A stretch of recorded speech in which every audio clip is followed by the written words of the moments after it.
Okay, सो directly illustration 4 करना है या कुछ रिवाइज करना है? पहला आता है ना, goodwill capital reserve. Okay, so illustration 4 last line में क्वेश्चन है, show the minority interest and cost of control at the end of each year for the purpose of consolidation. So minority interest every year change होगा but cost of control will be same. तो एक बार ही निकालना है, हाँ, क्योंकि वो हर बार same ही होने वाला है। सिर्फ चेंज क्या होगा? Minority interest. So A limited acquired 70% equity shares of B Limited on 1st April 2001 at cost of rupees 10 lakh when B Limited had an equity share capital of 10 lakh and reserves and surplus of 80,000. So date of acquisition 1st April, holding percentage 70%. In the 4 consecutive years, B Limited fared badly and suffered losses of 2 lakh 50, 4 lakh, 5 lakh, 1 lakh 20 respectively. Thereafter in 2005-06, B Limited experience turned around and registered an annual profit of 50,000. In the next 2 years, 6, 7 and 7, 8, B Limited recorded annual profits of 1 lakh and 1,50,000 respectively. So यहाँ पर जो theory explain की है वो लिखनी नहीं है आपको, बट ये मैं पढ़ रही हूँ, आप मुझे एक्सप्लेन करो. इंग्लिश सगळ्यांना येते. The losses applicable to the minority in a consolidated subsidiary may exceed the minority interest in the equity of the subsidiary. In such cases, AS 21 prescribes that the excess and any further losses applicable to minority are adjusted against the majority interest, except to the extent that the minority has a binding obligation to and is able to make good the losses. If the subsidiary subsequently reports profits, all such profits are allocated to the majority interest until the minority share of losses previously absorbed by the majority has been recovered. Where the minority interest has a binding obligation, say by way of a shareholders agreement. Binding obligation कब आएगा minority interest को? Because of agreement. Where the minority interest has a binding obligation, then the share of losses will be attributed to the minority interest even if it exceeds the minority interest in the equity, that is debit balance in minority interest. Since information on the existence of a binding obligation is not given in the question, we solve as if such obligation does not exist and hence the minority interest will be computed as follows. So पहले cost of control निकालो. आपने कितना payment किया था? 10 लाख.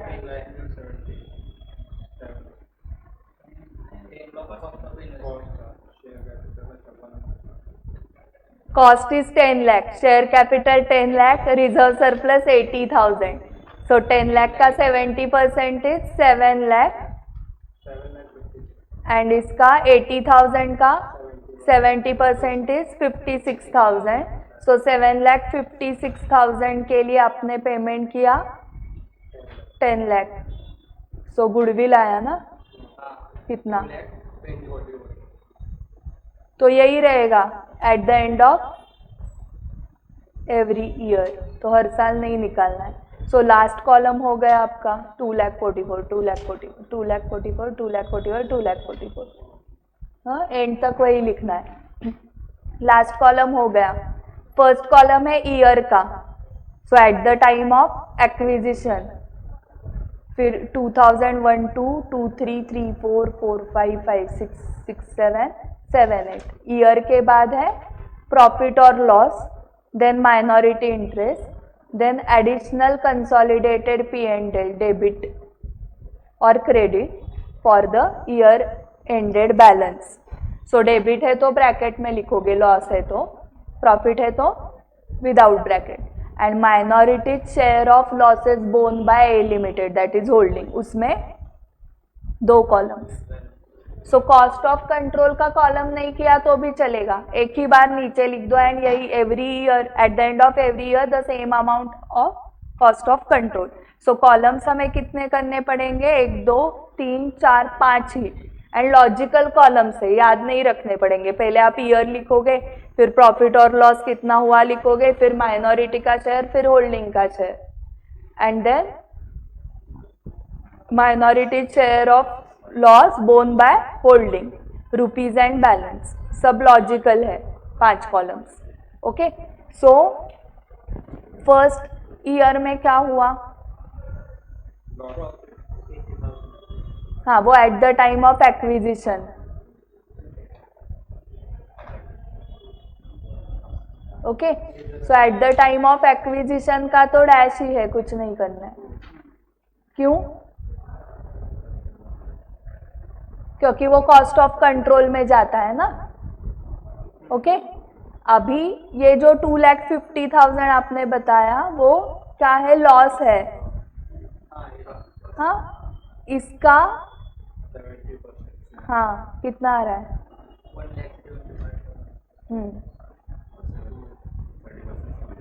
हाँ 30%, 75,000, ठीक है। और ये 3,24,000 eight the time of acquisition minority interest की अमाउंट है। कैसे आई, 1 लाख का, सॉरी 10 लाख का 30% इज 3 लाख, 80,000 का 30% 24,000।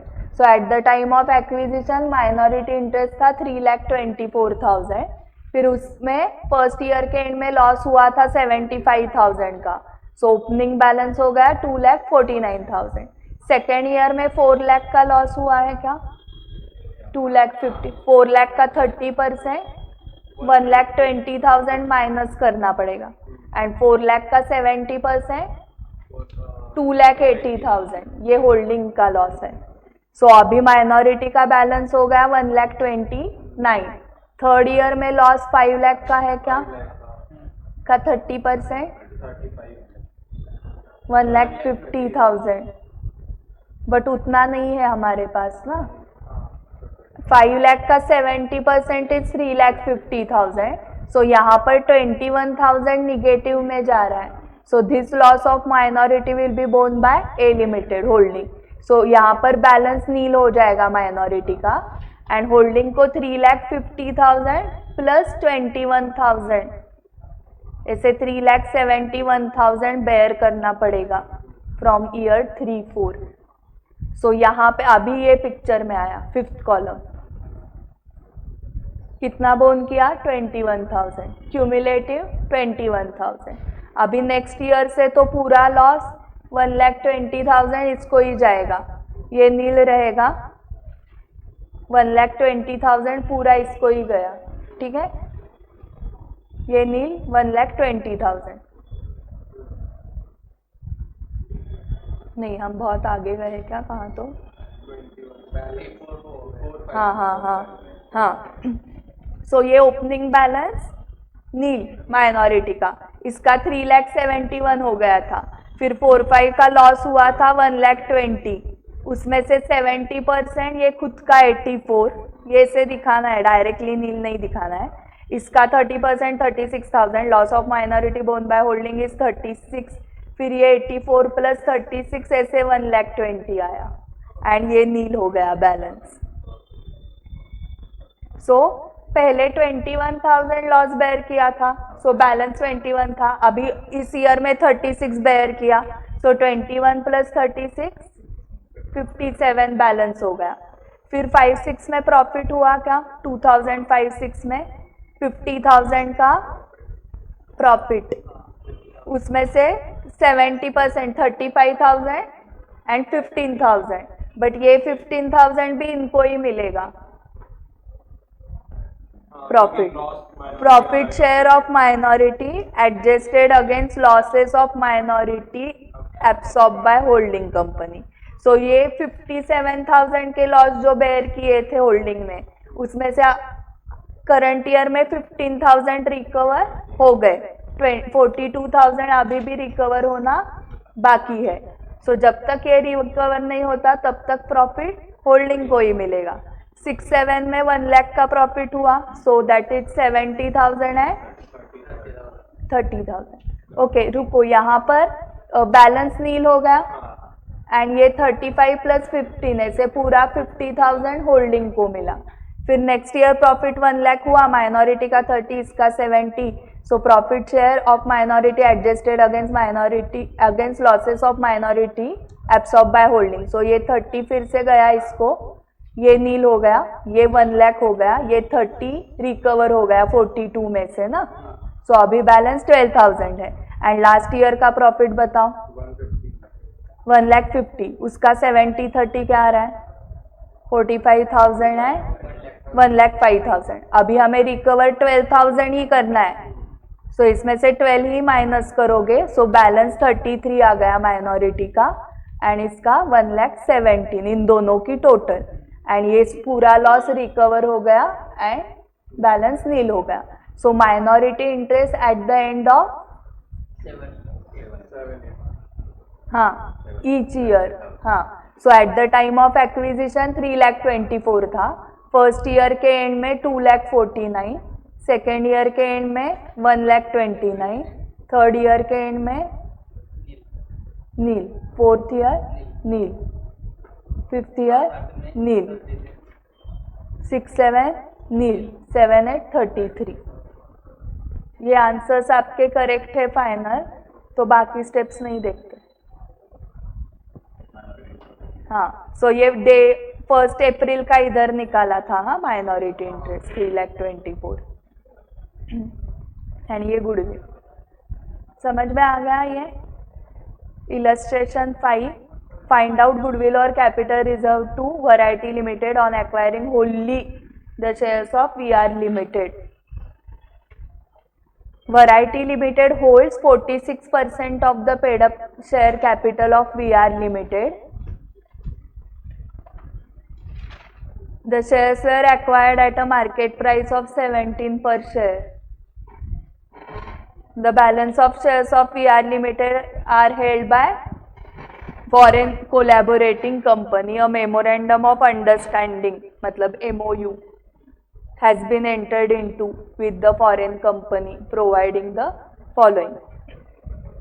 The shares held by the foreign company will be sold to Variety Limited, क्योंकि Variety Limited अभी 46% ही हेल्ड कर रहा है। Variety को होल्डिंग बनने के लिए कितना लगेगा मिनिमम 50 के ऊपर, करेक्ट? सो वो बाकी के शेयर्स किसके पास है? The balance of shares of VR Limited are held by foreign collaborating, so उनसे लेना पड़ेगा ना। So the shares held by a foreign company will be sold to Variety Limited. The price per share will be calculated by capitalizing the yield at 15%. Yield for this purpose would mean 40% of the average of pre-tax profits for the last 3 years, which were 30, 40, 65 lakhs. The actual cost of shares to the foreign company was 5,40,000 only. The profit that would accrue to them would be taxable. Profit उनको होगा ना, क्योंकि उन्होंने लिया था 5,40,000 में and हमें देखो कितने को सेल कर रहे हैं वो। The profit that would accrue to them would be taxable at an average rate of 30%. The tax payable will be deducted from the proceeds and Variety Limited will pay it to the government. Out of the net consideration, 50% would be remitted to the foreign company immediately and balance will be an unsecured loan repayable after 2 years. The above agreement was approved by all concerned board for being given effect to on 1st April. The total assets of VR Limited as on 31st March was 1 crore. It was decided to write down property, plant and equipment by 1,75,000. Current liabilities of VR Limited as on the same date were 20 lakh. The paid up share capital of VR Limited was rupees 20 lakh divided into 2 lakh equity shares of 10 lakhs.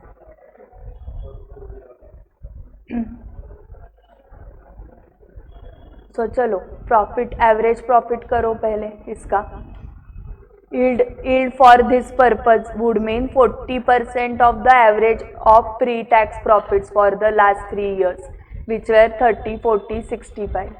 So 30 plus 40 plus 65, 135 divided by 45 का 40% ना, 18 lakh yield आना चाहिए, yield. सो मैंने 100 invest किए तो मुझे yield मिलता है 18। अगर मुझे नहीं, सॉरी 15 मिलता है ना। अगर मुझे 18 यील्ड चाहिए तो मुझे कितना इन्वेस्ट करना पड़ेगा? 120। सो 120 क्या आया? प्राइस पर शेयर आ गई ना। The shares held by a foreign company will be sold to variety limited. The price per share will be calculated by capitalising the yield. हाँ, तो ये लैक्स में आया ना, ये सब लैक्स में चल रहा था ना। ये एवरेज किया आपने, एवरेज आया था 45, उसका 40% किया, वो आया 18 lakhs, correct. This is 40% of average profits, so this is the yield. और उन्होंने दिया था the price per share will be calculated by capitalising the yield at 15%। इसका मतलब 100 इन्वेस्ट किया तो 15 रिटर्न मिलेगा इनकम। अगर 18 लैक्स रिटर्न चाहिए आपको तो आपको इन्वेस्ट करना पड़ेगा 120 लैक्स। इनके पास नंबर ऑफ शेयर्स थे 2 लाख।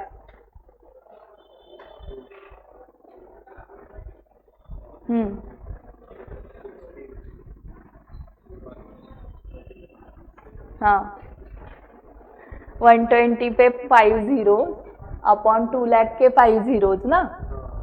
सो लैक्स एंड 120 अपॉन 2 कितना होता है?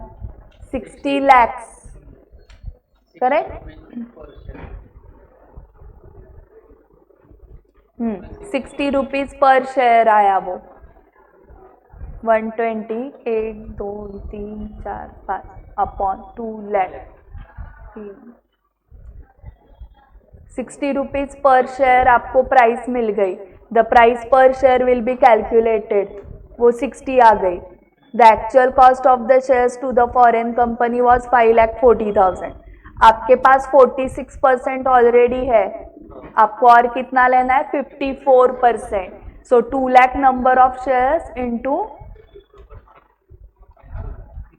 हाँ, सो ये नंबर ऑफ शेयर्स इनटू 60, 64,80,000 मिलने वाले उस फॉरेन कंपनी को, एंड उसने परचेस किए थे 5,40,000 को ही। The actual cost of shares to the foreign company was 5,40,000। Okay, तो उनको कैपिटल गेन हुआ ना।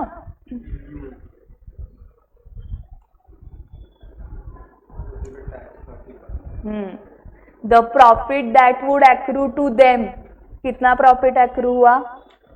59,40,000 would be taxable at an average rate of 30%. The tax payable will be deducted, मतलब TDS, from the proceeds, and Variety Limited will pay it to the government. So कितना आ रहा है tax हो? 17.8।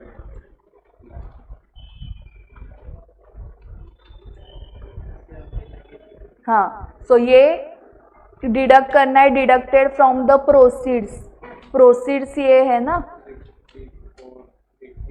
से minus करो।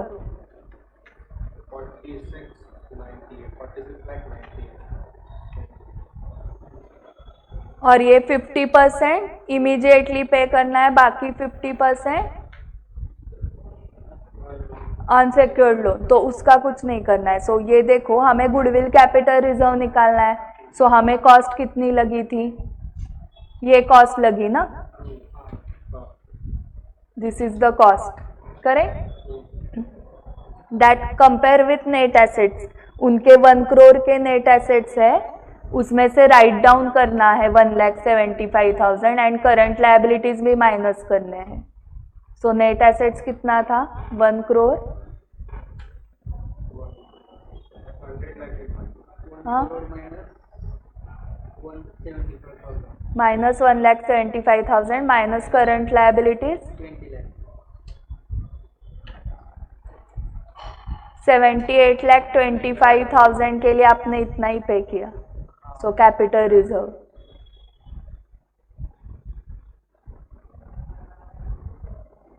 78,25,000 ये पूरे नेट एसेट्स हुए ना. सॉरी इसका 54% करना पड़ेगा. सॉरी ये नेट एसेट्स हुए पूरे फर्म के, हमें उसको 56% के साथ 54% के साथ कंपेयर करना है ना. तो नेट एसेट्स 54% कितने हुए 42,25,500. इसके लिए आपने पेमेंट किया वो 64,80,000 का. वो तो टोटल नेट एसेट्स हुए ना. उस टोटल नेट एसेट्स के 46% आपके पास ही थे. फॉरेन कंपनी से आप कितना ले रहे थे 54. हाँ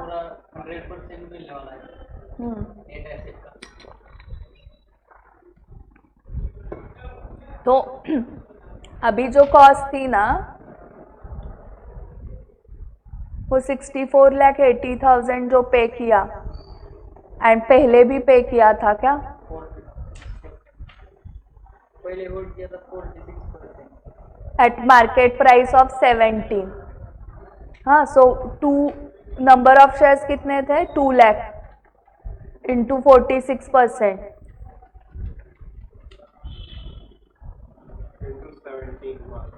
हाँ 15,64,000 उन्होंने टोटल से किया है.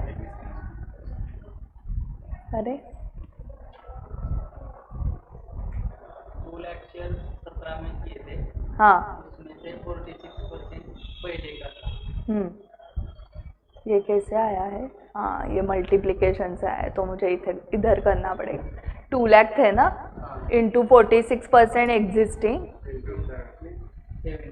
इंटू 17 रुपीज पे लिया था ना हमने पहले. तो दिस प्लस दिस ये टोटल कॉस्ट. हाँ ये आपने कंपेयर किया with the net assets. 78,25,000 so there is goodwill 2,19,000. Okay and ये सिर्फ किया तो 64,80,000 54% हुआ. उसके लिए आपने कितना पेमेंट किया था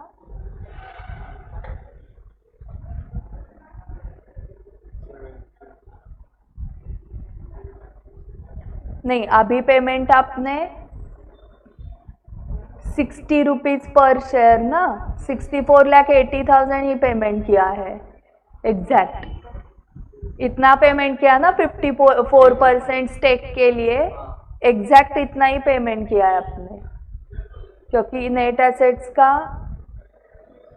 54% भी ये हो रहा है. ओके तो इसका अगर हम डिफरेंस निकालेंगे तो वो अलग आ रहा है क्या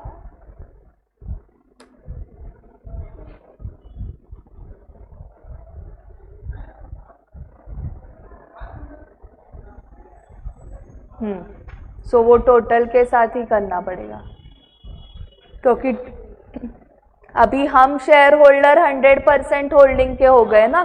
तो पहले कॉस्ट ये लगी थी 15,64,000 ये 46% के लिए और 54% के लिए 64,80,000. ऐसे total cost 80,44,000 and compare it with the net assets 78,25,000. सो 2,19,000 का गुडविल है. ठीक है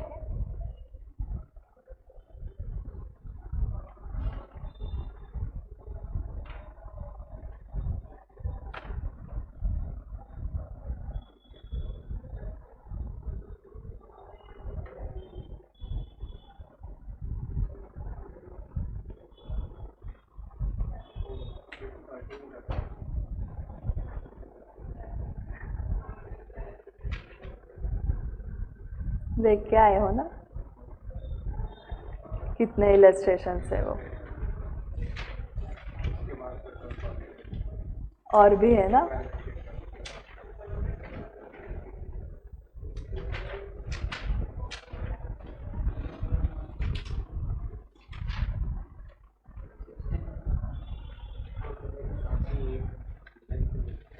कंटिन्यूएशन में कितने ऐसे,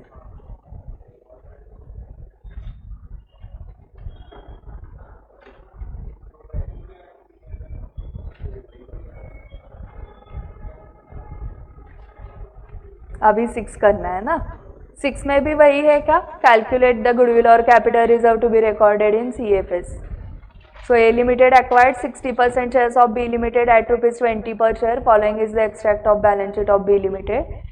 10 lakh equity shares of 10 each, 10% debentures, trade payables, PPE, investment, current assets, loans and advances. On the same day, B Limited declared a dividend. On the same day मतलब कब,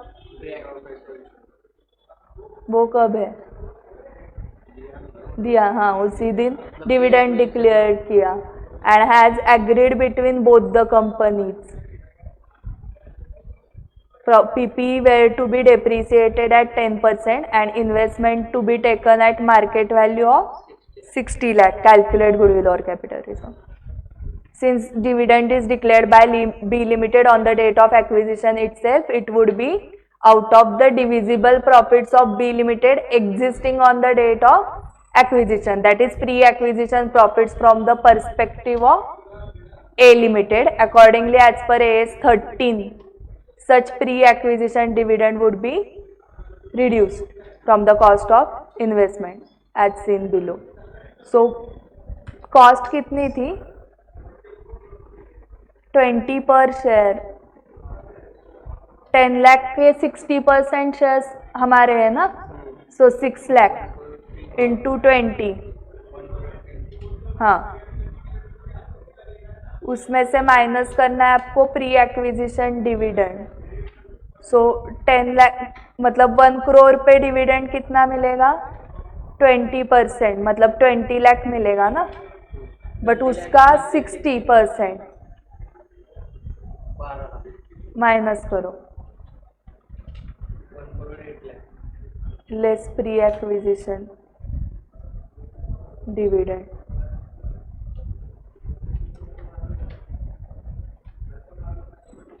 फिर क्या करना है, compare it with net assets ना. सो उनके net assets में कुछ रिवैल्यूएशन बताया है क्या, पीपी 10% से and investments eight market value. So start करते हैं with PP 70 lakh minus 7 lakh मतलब 63 लाख. नेक्स्ट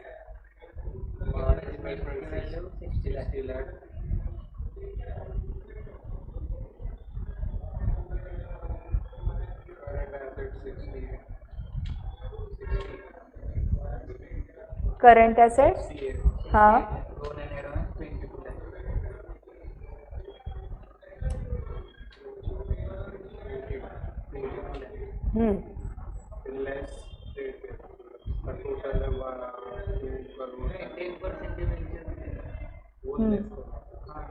अभी तो 55 लाख और डिवेंचर्स 10 लाख में 1 करोड़ 48.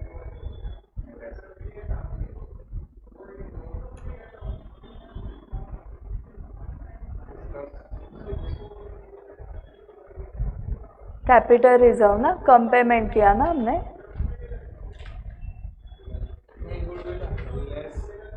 ये 100% हुआ ना, तिथंच सारखं अडतंय.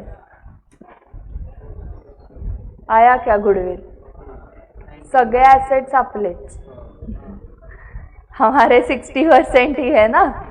सो 19,20,000 विल बी गुडविल. सो आपको ये प्रेजेंटेशन ऐसे ही करना है, हाँ जैसे उन्होंने किया है.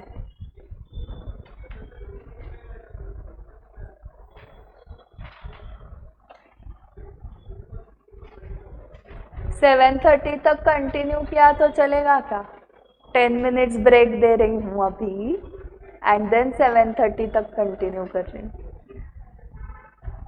अभी क्या पूरी जिंदगी सीए को ही सैक्रिफाइस की हुई है, तो 7:30 का मैम और 10:30 क्या?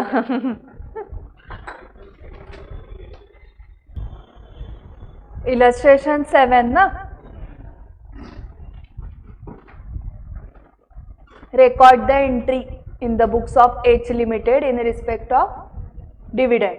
Assume the profit is accruing evenly and calendar year as financial year. So Jan to 31st calendar year and accruing evenly मतलब हर मंथ सेम सेल होता है या सेम प्रॉफिट होता है. सो प्रैक्टिकली ऐसे पॉसिबल है क्या बताओ? एवरी मंथ मुझे 1 लाख का प्रॉफिट हुआ, बट यहाँ पर वो इम्प्रैक्टिकेबल एजम्पशन आपको करना है. H Limited acquired 3,000 shares in S Limited at a cost of rupees 4,80,000 on 31st July. So कितने मंथ्स हुए जुलाई मतलब 7. ठरलं 7 months pre and 5 months post. The capital of S Limited consisted of 5,000 shares of rupees 100 each fully paid. The profit and loss account of the company for 2001 showed an opening balance of rupees 1,25,000 and profit for the year was 3 lakh. And at the end of the year it declared a dividend of 40%. Okay, so यहाँ पर जो opening balance है 1,25,000 वो तो pre acquisition वाला ही है. जो during the year का है 3 लाख, उसको 7:5 में डिवाइड करो, क्योंकि 175 125 175 प्री वाला हुआ, पोस्ट 125 हुआ, 3 लाख. ओके, सो प्री में से हमारा शेयर कितना है? 3,000 अपॉन 5,000 टोटल है. सो 3/5 मतलब 60%.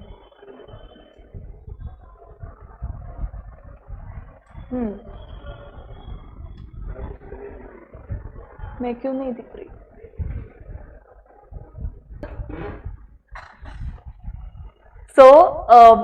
कितना है वो 60% ना. सो 3 लाख का 60% 1,80,000 हमारा शेयर एंड पोस्ट में से भी 60% 1,25,000 इंटू 60% 75,000. अभी total dividend declared 5,000 shares into 100 is 5 lakh into dividend का रेट 40. अरे बाप रे 40%. ओके, 2 लाख डिविडेंड दे दिया. ओके, सो 2 लाख में से हमारा share 60% 1,20,000. So there can be 2 situations as regards the treatment of dividend of 1,20,000. So इसको कैपिटल प्रॉफिट बोलते हैं, इसको रेवेन्यू प्रॉफिट बोलते हैं, पता है, प्री पोस्ट वाला. So profit for 2001 has been utilized to pay the dividend. ये फर्स्ट सिचुएशन हुई. ड्यूरिंग द ईयर का प्रॉफिट यूज किया है. So during the share of H Limited in the profit for the first 7 months of S Limited. So 1,75,000 क्या है बताओ? 1 lakh profit pre acquisition, ये वाला ना.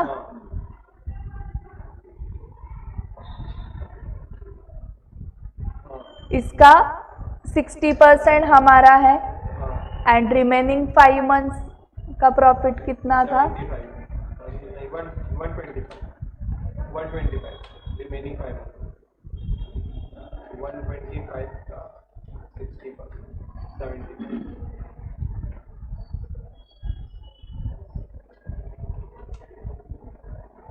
हाँ 125, उसका 60% 75,000.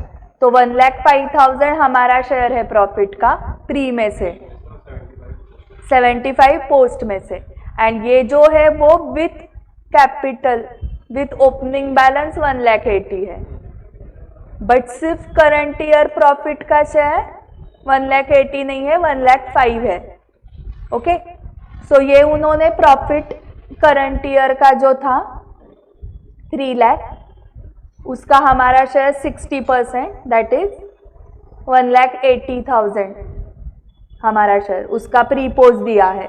सो डिविडेंड ऑफ 1,20,000 जो हमारा है, क्या डिविडेंड सिर्फ हमारा शेयर है 60%, will be adjusted in the ratio of this 1,05,000 and 75,000. जो अपना शेयर है. हाँ, सो करो 105:75, 7:3 है ये, नहीं 7:5 है. 5. हाँ 7:5 आ रहा है. 15 से देखो, 15 5 जा 75, 15 7 जा. सो 1,20,000 डिवाइडेड बाय 12 इंटू 7, 70,000 है 50,000. तो 70,000 out of profits up to 31st July and 50,000 out of profits after that date.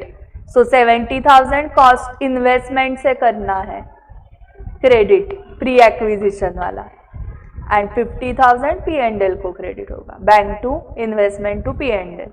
ये समझा? सेकेंड सिचुएशन ऐसे हो सकती है कि later profits have been utilise first and then pre acquisition profit. तो in such a case the whole of 75,000 share of H Limited in profits of H Limited after 31st July 2001 would be received and treated as revenue income. So ये 75,000 share था, उसको revenue treat करना है. The remaining dividend that is 45,000. So 1,20,000 total dividend हमारा share, हाँ, उसमें से जो हमारा 75,000 शेयर था पोस्ट का, वो एज अ डिविडेंड हमें मिल गया है. ऐसे एज्यूम किया तो बाकी बचा है 45,000 would be capital receipt. Okay, so 1,20,000 जो डिविडेंड है वो हमारा शेयर वाला डिविडेंड है. टोटल डिविडेंड तो 2 लाख है, हमारा शेयर 1,20,000. पोस्ट एक्विजिशन प्रॉफिट कुछ अलग है, उसका हमारा शेयर 75,000 है. सो हमारा डिविडेंड 1,20,000 हमें कैसे मिल रहा है? First use later profits. So 1,20,000 minus 75 फिर 45. So bank to investment to P&L. Point 2 discussed above can arise only if there is definite information about the profit utilized. In practice such treatment is rare. कि पहले letter use किया then opening, ये practice rare है. So generally आपको इसी 7:5 ऐसे ratio में करना है. और सिर्फ हमारे शेयर का रेशो लो, माइनॉरिटी कैसे ट्रीटमेंट देगी वो हमारा है ही नहीं. कंसोलिडेशन के लिए होल्डिंग का खुद का प्लस सब्सिडियरी का शेयर ये कंसोलिडेट करते हैं. माइनॉरिटी उस डिविडेंड के साथ क्या कर रही है हमें कुछ लेना देना नहीं है, इसलिए हमेशा हमारा शेयर निकालना है in post profits also, in dividend calculation also. And यहाँ पर थर्ड सिचुएशन भी एक्चुअली हो सकती है, उन्होंने कवर ही नहीं की वो, कि हमारा 1,80,000 प्रॉफिट का शेयर है प्री का, एंड अगर उसमें से पूरा डिविडेंड है तो हमारा शेयर 1,20,000 है, तो बैंक टू इन्वेस्टमेंट अकाउंट होगी पूरी एंट्री. इस 1,80,000 में से ही 1,20,000 मिला ना हमें, ठीक है. वैसे भी ये कैपिटल प्रॉफिट आप क्या करते हो, इन्वेस्टमेंट से ही लेस करते हो, एंड ये प्री एक्विजिशन डिविडेंड भी इन्वेस्टमेंट से ही लेस करते हो, इसलिए उन्होंने वो सिचुएशन कवर अप नहीं की. ठीक है, क्लियर हुआ? So profit dividend can be distributed from this profit जो ड्यूरिंग द ईयर हुआ वो वाला 3 लाख, या पहले लेटर, हाँ, एंड देन ये. Illustration 8. From the above information, calculate pre and post acquisition profits, minority interest and cost of control. Okay? So देखो वो एक एक स्टेप्स बढ़ा रहे हैं ये सब कैलकुलेशंस करके एंड में बैलेंस शीट करनी होती है. सो वो स्टेप बाय स्टेप गए हैं. फाइनल में जब ये चैप्टर था ना तब ऐसे स्टेप बाय स्टेप कुछ नहीं था. फर्स्ट क्वेश्चन से कंसोलिडेटेड बैलेंस शीट था, क्योंकि हमें वो बाकी भी था ना, मोर देन वन सब्सिडियरी था, फॉरेन सब्सिडियरी था, एक्विजिशन फर्स्ट इसमें नहीं एक्वायर, ऐसे धीरे धीरे एक्वायर करके फिर होल्डिंग बन गई, वो भी क्वेश्चंस थे. A limited and B limited provide the following information. Equity shares 6%, preference shares, general reserve, P&L, trade payables, dividend payable, goodwill, PP, investment, inventory, trade reserve, cash and bank. A limited purchase 3/4 interest in B limited at the beginning of the year at the premium of 25%. Following other information is available. At the beginning मतलब पूरा post ही है ना, सिर्फ opening balance free. Profit and loss account of B limited includes 1,000 brought forward from the previous year. B limited का profit and loss 1790, इसमें से 1000 pre हो गया. हाँ ये देखो 1000 का 1000 मतलब 10 लाख एंड पोस्ट इज 7,90,000. ये next B. The general reserve balance is brought forward from the previous year. So ये पूरा 8 लाख previous year का है, अभी कुछ हुआ ही नहीं. The directors of both the companies have declared a dividend of 10% on equity share capital for the previous and current year. So जो current year का है वो तो declare किया है, but जो previous year का है B limited का capital कितना हुआ 50 लाख पे 10% is 5 लाख, वो बाद में उन्होंने लेस किया है. ओके डिविडेंड की ट्रीटमेंट ही कुछ नहीं दी है क्या. सो वो 18 लाख 7,90,000 आ गया, माइनॉरिटी इंटरेस्ट आ गया 25 पर 1/4, तो हमारा 3/4 हो गया. प्री पोस्ट डिविडेंड का क्या किया, सिर्फ डिक्लेयर्ड है इसलिए इग्नोर्ड है.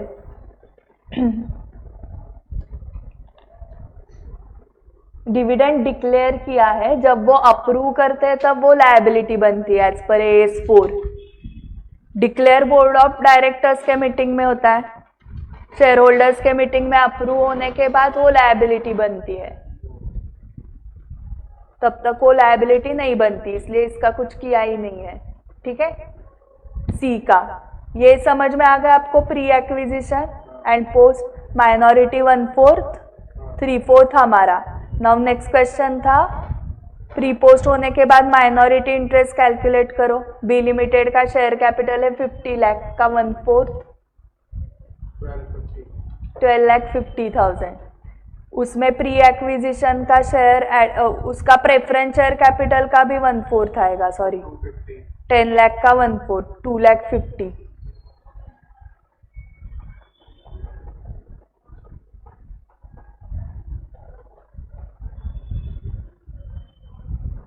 10 लाख पूरा माइनॉरिटी इंटरेस्ट है, हाईलाइट करो उसको. हमारा शेयर ही नहीं है प्रेफरेंसेस में, हमारा 3/4 शेयर सिर्फ इक्विटी में था.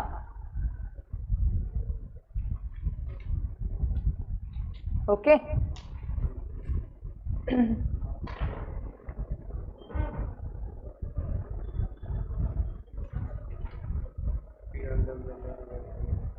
P&L एंड जनरल रिजर्व जो दिख रहे हैं ना यहाँ पर क्लोजिंग, इसका ही डायरेक्टली 1/4 कर सकते हो, क्योंकि माइनॉरिटी के लिए प्री पोस्ट नहीं लगता है. 8 लाख का 1/4 इज 2 लाख एंड 17,90,000 का 1/4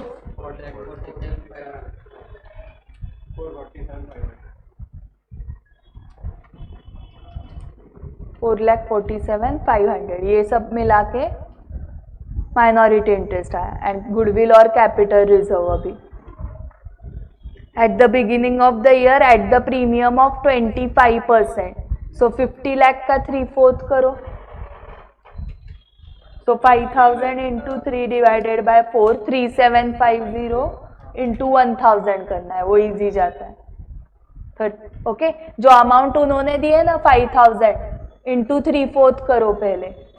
5,000 इंटू 3/4 कितना आया 3750, बट अमाउंट थाउजेंड्स में है ना, इसलिए इंटू 1,000 करो. So 37,50,000 plus 25%. This is cost. 46,87,000.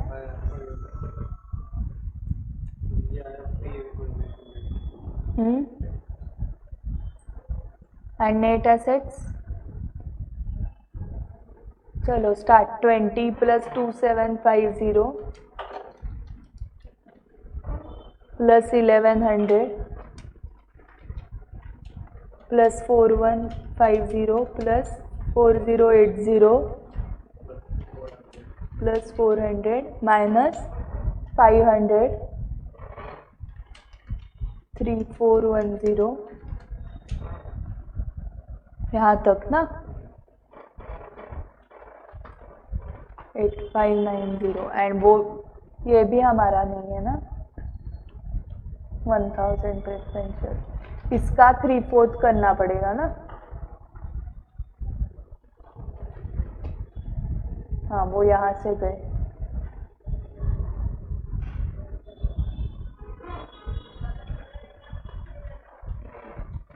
Paid up capital उन्होंने 37,50,000 लिया है नहीं सॉरी वो तो कॉस्ट है क्या and pre acquisition reserves 13,50,000 37,50,000 divided by 3/4 is 75% ना सो एक्चुअल 50 लाख का हाँ वो हमारा आया था ना 3/4 37,50,000 प्लस प्री एक्विजिशन रिजर्व लिए उन्होंने डायरेक्टली 13,50,000 तो ऐसे टोटल 51 लाख आ रहा है उनका 51 लाख डिवाइडेड बाय 75% किया तो 68 लाख आ रहा है सो नेट एसेट 68 लाख आने चाहिए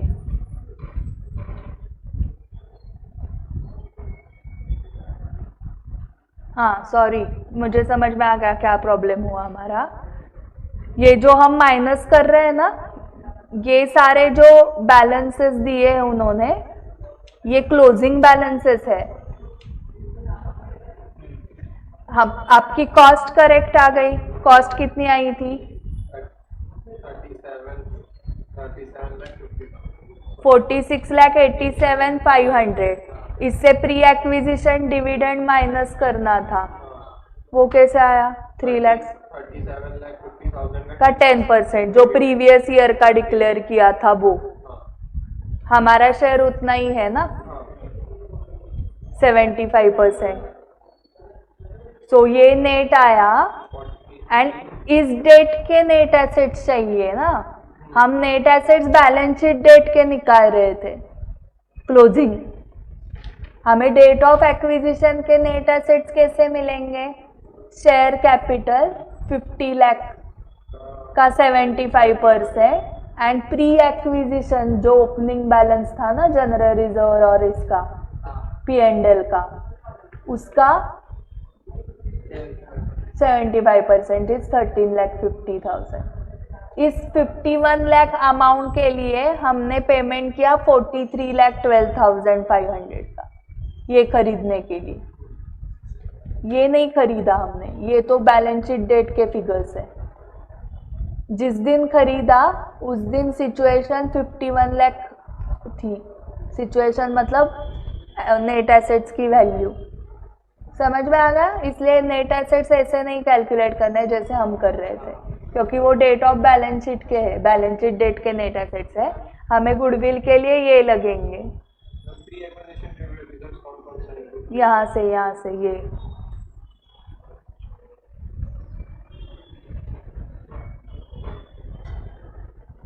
आज ग्रीन डे है क्या सो कैपिटल रिजर्व आया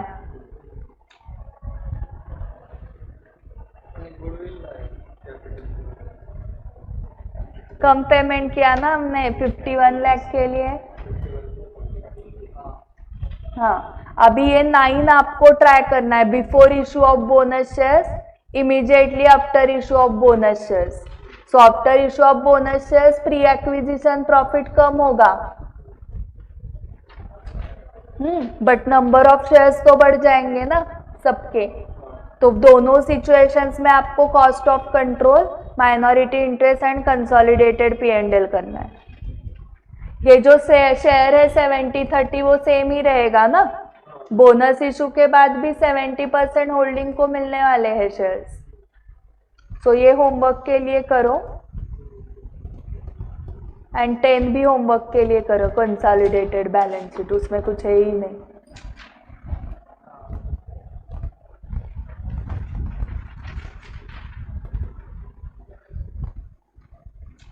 नाइन 10 11 भी टाइम पास है।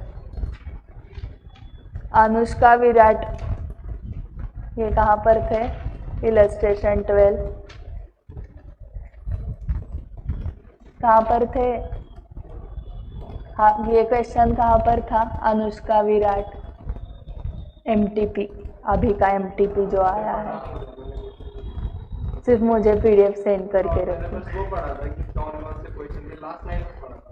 ओके ओके, तो इसमें भी कुछ नहीं है। तो ये आया था MTP में, देखो कितने मार्क्स के लिए आया था।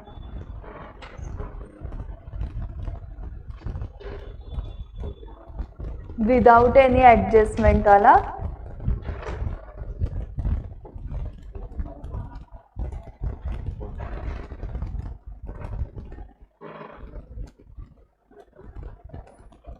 और मुझे तो क्या लगा, मैंने मेरे हस्बैंड को बताया, अरे ये आधा अधूरा ही क्वेश्चन प्रिंट हुआ है MTP में, इसमें कुछ एडजस्टमेंट्स ही नहीं है।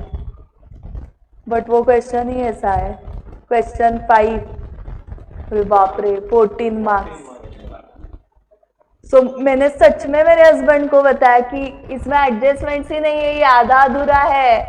एंड देन मैंने ढूंढा, अरे सच में क्वेश्चन ही इतना है।